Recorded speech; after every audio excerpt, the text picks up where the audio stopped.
पहाड़ी जैसा कि हम लोग जानते हैं कि जब हम स्टूडेंट थे साहिबगंज कॉलेज में, तो हमारे गुरुदेव थे स्वर्गीय डॉक्टर सीताराम सिंह जी, और उनके साथ पूरे हम लोग फील्ड विजिट करते थे, फील्ड जाते थे। और जियोलॉजी में कहा जाता है कि सैद्धांतिक से ज़्यादा प्रायोगिक प्रैक्टिकल ज्ञान जरूरी है। हम लोग फील्ड में ही जा कर के बहुत सारे चीज़ों, तो उस समय का पहाड़ी में और आज के पहाड़ में बहुत अंतर आया है। निश्चित रूप से इरोज़न एक फैक्टर है, लेकिन दूसरा है कि दुनिया में अभी तक जो स्टडी हुआ है कि सबसे स्वार्थी और सबसे लालची जो एक जीव आया हुआ मनुष्य है, और वह अपने मनुष्य अपने स्वार्थ के लेकर के अपने लालच और अपने लोभ के कारण ये पहाड़ को हो या प्रकृति को हो या प्राकृतिक संसाधन को बहुत ज़्यादा दोहन शोषण किया है, और उसी का नतीजा आज राजमहल पहाड़ी भी भुगत रहा है। निश्चित रूप से यहाँ पे जो हमारे जीविका का उपार्जन है वो काला हीरा, जिसको ब्लैक डायमंड कहते हैं, हमारा यहाँ पे बेसॉल्ट है, जिसका कि आप रोड मटेरियल हो या बिल्डिंग मटेरियल के रूप में यूज़ करते हैं। नमस्कार, मैं हूँ गोविंद ठाकुर और आप देख रहे हैं ZTV भारत न्यूज। आज हम लोग जानेंगे राजमहल की पहाड़ियों को लेकर कि आखिर जो है राजमहल की पहाड़ियाँ है क्या। राजमहल की पहाड़ियों की अगर हम चर्चा करते हैं तो हिमालय की पहाड़ियाँ से जो है ये राजमहल की पहाड़ियाँ जो है पुरानी है। राजमहल की पहाड़ियों की अगर हम चर्चा करते हैं तो राजमहल की पहाड़ियाँ क्या कुछ को लेकर ये जाना जाता है। मेरे साथ जो है डॉक्टर रंजीत सर है, इनसे हम लोग बातचीत करेंगे और जानेंगे। सबसे पहले तो सर ZTV भारत न्यूज़ में बहुत बहुत स्वागत है सर। बहुत बहुत धन्यवाद।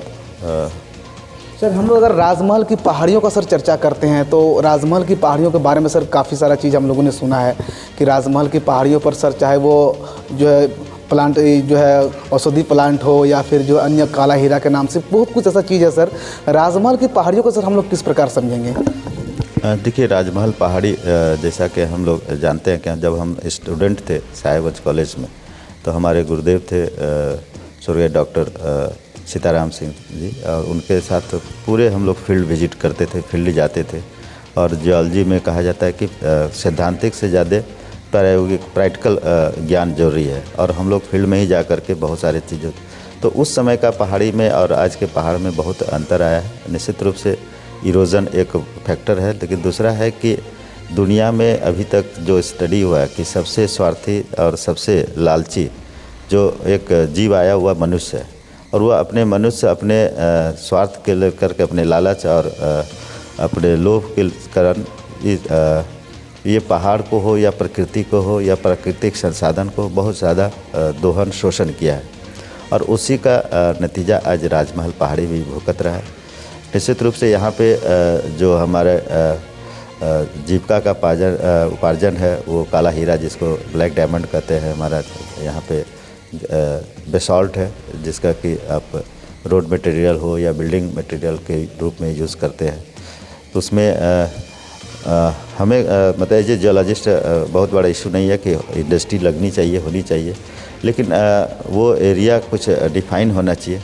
पूरे पहाड़ी को ही अगर हम ख़त्म कर दें तो फिर ये पहाड़ केवल पहाड़ ही नहीं है, ये हमारा सुरक्षा भी करता है, हमें सालों भर पानी भी देता है। अगर बारिश की बात करें, हमें भूकंप से भी बचाता है, तो बहुत सारे ऐसे प्राकृतिक आपदा से हमें ये बचाता है, जो डिजास्टर हम बात करते हैं।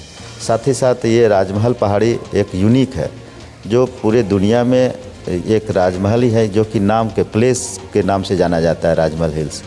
यहाँ पे जो रॉक्स के साथ साथ या इंटरटेपियन बेड्स हैं, ये फॉल्ट जोन है। जानते हैं कि जब भूकंप आता है तो हमारा ये पूर्णिया और जो राजमहल पहाड़ी का हम बसे हुए हैं, तो हल्का भी भूकंप आएगा तो हम लोग उससे इफ़ेक्ट होते हैं, तो उसकी भी जानकारी यहाँ पे स्टडी के माध्यम से कर सकते हैं। तीसरा है यहाँ पे कि जेम स्टोन जो रत्न कहते हैं, यहाँ पे लगभग 6 से 7 रत्न अभी तक यहाँ के जियोलॉजिस्ट जो GSI है और अन्य जियोलॉजिस्ट है, उन्होंने यहाँ पे पाया है कि यह जेम स्टोन है। तो इसकी एक बहुत बड़ा यहाँ पे एक मार्केट बाज़ार बन सकता है, यहाँ के लोगों को उसका फ़ायदा मिल सकता है।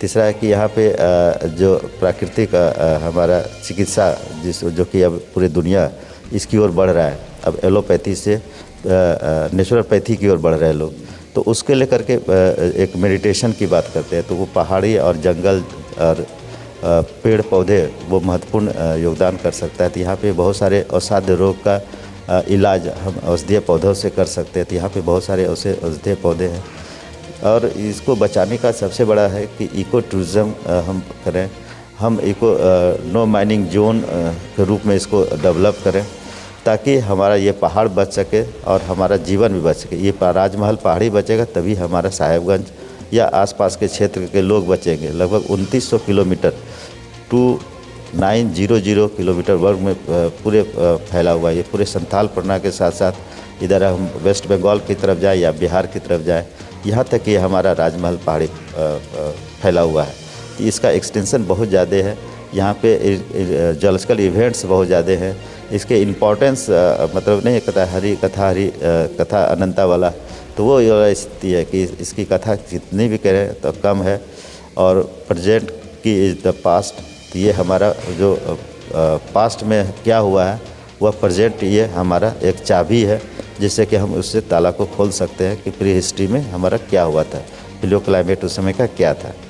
सर अगर हम राजमहल की पहाड़ियों पर चर्चा करते हैं तो कैसे सर वाटरफॉल भी है सर, चाहे वो मोती झरना जलप्रपात के नाम से प्रसिद्ध हो या फिर शिवगादी जलप्रपात के नाम से प्रसिद्ध हो। लेकिन सर बताया जाता है कि राजमहल की पहाड़ियों पर जो जलप्रपात है वो पहले की तुलना में सर जो पहले से जो है सर वो अभी का नहीं है, आदिकाल से यहाँ पर बसा हुआ है। लेकिन झरना का जो स्रोत है सर पहले बहुत ज़्यादा था, लेकिन अब धीरे धीरे जो घट रहा है सर, क्या इसके वजह भी सर हम माइनिंग को मान सकते हैं या फिर जो जिस प्रकार से राजमहल की पहाड़ियों पर दोहन हो रहा है, इस प्रकार से इसको नस्तनाबूद करने का जो है प्रयास किया जा रहा है, तो इसको सर किस प्रकार से इससे पहाड़ियों को सर बचाया जा सकता है? देखिए, जब भी प्राकृतिक चीज़ों को प्राकृतिक रूप से और नेचुरल वर्क करेंगे तो निश्चित रूप से इस तरह की घटनाएं होगी। और हम लोग जब थे तो उस समय के झरनाएँ, बहुत सारे झरनाएँ थे, अच्छे झरनाएँ थी जो आज विलुप्त होता हुआ नज़र आ रहा है।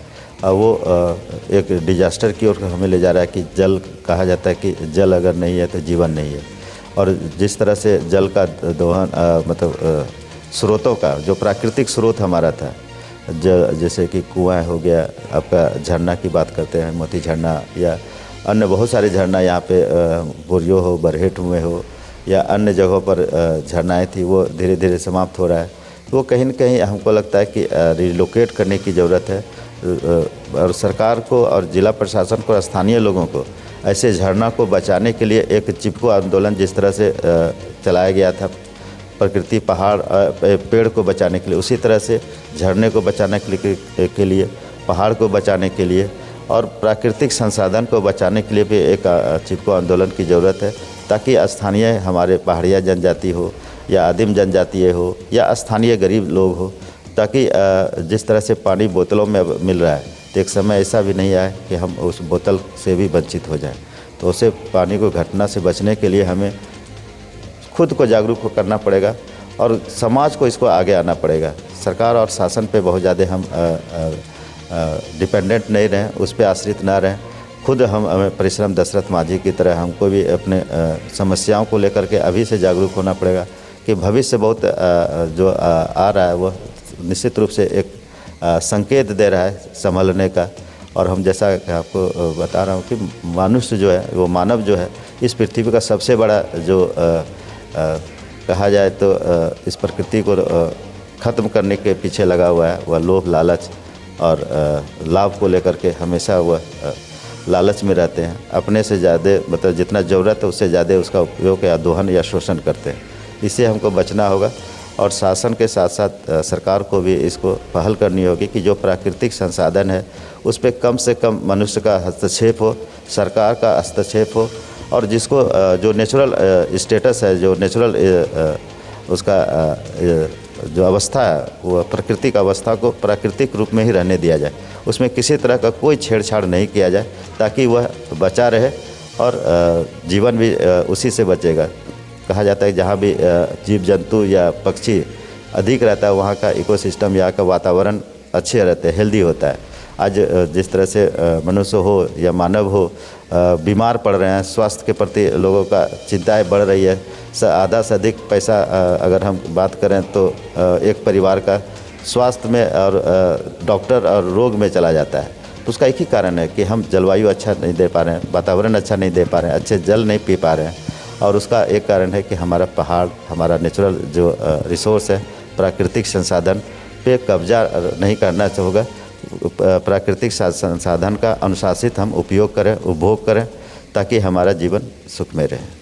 लेकिन सर इसमें से एक सवाल मेरा है जो सर अंतिम सवाल है, क्योंकि सर संथाल परगना के सर रही राजमहल की पहाड़ियों की अगर हम चर्चा करते हैं तो एकमात्र ऐसा ज़िला है सर साहेबगंज, जो सर एक और जो है सर राजमहल की पहाड़ियों का सुंदरता है सर, तो दूसरी ओर गंगा नदी की सुंदरता है सर।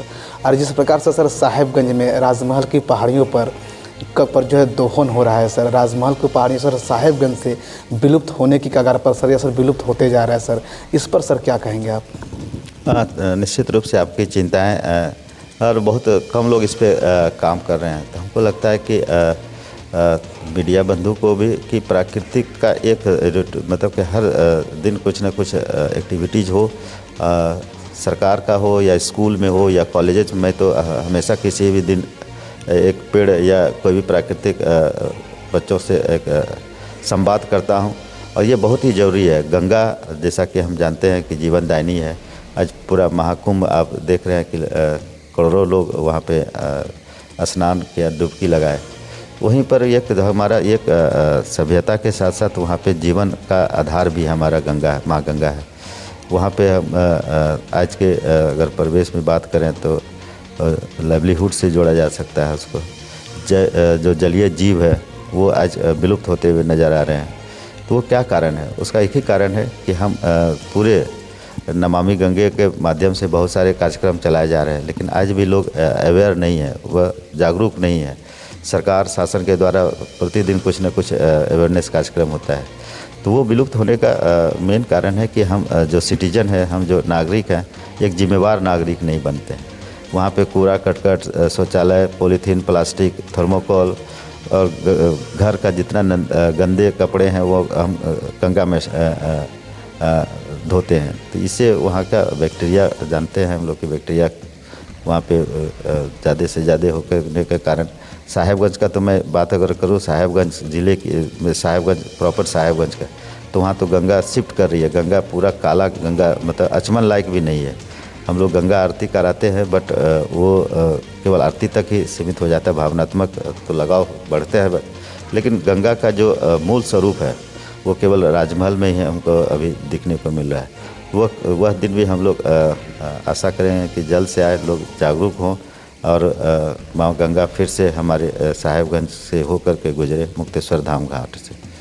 चलिए, बहुत बहुत धन्यवाद सर कि जिस प्रकार आज जो है हम लोग चर्चा कर रहे थे कि राजमहल की पहाड़ियों की सुंदरता पर आखिर जो है किसका ग्रहण लग गया है कि आखिर यहाँ की सुंदरता जो है वो ख़त्म हो रहा है। राजमहल की पहाड़ियों को संरक्षित करने के लिए, चाहे अगर हम साहेबगंज की चर्चा करते हैं तो एक ओर जो राजमहल की पहाड़ियाँ विलुप्त होने की जो है कगार पर है, और दूसरी ओर जो गंगा नदी से जिस प्रकार से जो है अगर हम बात करते हैं कि लोग उसको प्रभावित कर रहा है, तो निश्चित तौर पर जागरूकता का भी जो है आवश्यकता है। और खास करके जो जिस प्रकार से राजमहल की पहाड़ियाँ और पहाड़ियों पर कैसे जो है पर्यटन स्थल, या फिर हम मोती झरना जलप्रपात की बात करते हैं या फिर शिवगादी जलप्रपात की बात करते हैं, उसका जो झरना का जो स्रोत है जिस प्रकार से वो घट रहा है, तो निश्चित तौर पर जो है प्रशासन को भी जो है इस मामले में ध्यान देनी चाहिए। और उसके आसपास जो है, चाहे वो माइनिंग हो या फिर जो है पहाड़ियों को जो है इलीगल तरीके से जो दोहन होने का कार्य हो रहा है, उस पर अंकुश लगे ताकि राजमहल की पहाड़ियों की सुंदरता बरकरार रहे। कैमरा पर्सन उज्ज्वल के साथ गोविंद ठाकुर, ZTV भारत न्यूज, साहिब।